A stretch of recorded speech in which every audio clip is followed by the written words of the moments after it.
À toutes les personnes qui ont eu un problème sur votre iPhone en faisant l'iOS 26 reste ici. Moi-même, j'ai eu un problème. En la faisant comme j'ai perdu mes données cellulaires et mon téléphone ne voulait plus reconnaître ma carte SIM. Alors tout d'abord, pour commencer, vous allez dans Réglages, puis dans Général. Et ensuite, dans Mise à jour, logiciel. Comme vous pouvez le voir, mon téléphone est à jour en 26.01 au lieu d'iOS 26.0 et bien c'est parce que le 29 septembre 2025 est sorti cette mise à jour. Je vous conseille vraiment de la faire parce que si vous avez eu un problème en faisant l'iOS 26 et ben ça vous permettra de régler ce problème et si ça vous affiche pas il faut juste attendre mais normalement ça devrait vous afficher et vous allez voir que ça va.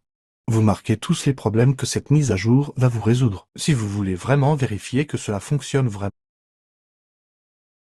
Toutes les personnes qui ont eu un problème sur votre iPhone en faisant l'iOS 26 restent ici. Moi-même, j'ai eu un problème. En la faisant comme j'ai perdu mes données cellulaires et mon téléphone ne voulait plus reconnaître ma carte SIM. Alors tout d'abord, pour commencer, vous allez dans Réglages, puis dans Général. Et ensuite, dans Mise à jour, logiciel. Comme vous pouvez le voir, mon téléphone est à jour en 26.01 au lieu d'iOS 26.0 et bien c'est parce que le 29 septembre 2025 est sorti cette mise à jour. Je vous conseille vraiment de la faire parce que si vous avez eu un problème en faisant l'iOS 26 et ben ça vous permettra de régler ce problème et si ça vous affiche pas il faut juste attendre mais normalement ça devrait vous afficher et vous allez voir que ça va.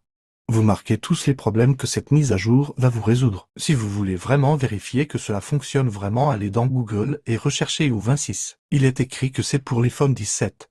Mais en réalité c'est pour tous les iPhones et une fois que vous avez écrit ça, cliquez sur le premier lien qui apparaît et vous pourrez lire la page ou bien plus simple. Vous écrivez iOS 26.1, problème résolu et ça vous affichera tous les problèmes qui ont été résolus grâce à cette nouvelle mise à jour. Mais avant de la faire directement lorsqu'elle vous apparaîtra ici, lisez bien si votre problème apparaît. En tout cas moi il y avait écrit que les données cellulaires viendront grâce à cette mise à jour parce que lorsqu'une mise à jour des problèmes, une suivante apparaît pour améliorer les anciennes choses. Bien sûr si elle apparaît pas tout de suite patientez. J'espère que ça vous aura aidé et que ça a marché pour vous. S'il vous plaît like et abonnez-vous.